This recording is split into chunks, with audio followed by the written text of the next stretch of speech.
So, in America, 1% of men control 90% of wealth, which means that only 10% of wealth is only available for 99,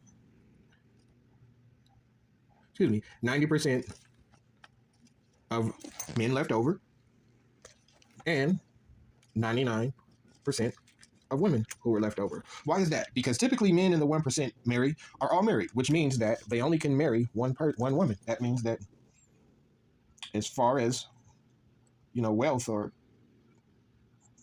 that leaves 90% of men competing with 99% of women. Imagine if there's 10% of wealth available in all of the United States. But imagine let's say that's only 20 million jobs. 20 million jobs with an available 10% of wealth equals the wages that are available.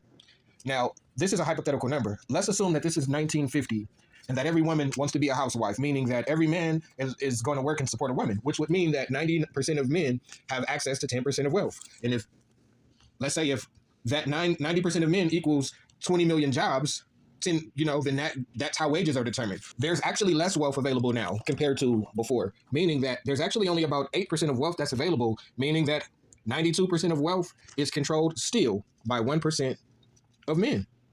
But that's a problem because it's not 1950, which means that women entered the workforce. Okay, if women no longer want to be supported by a man, when men were head of households, there were only a certain amount of jobs that were available, which made wages higher.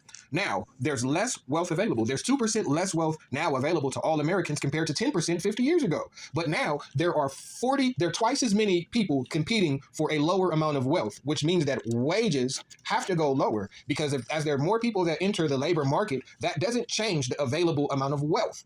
That means that more people have to share the pot of wealth.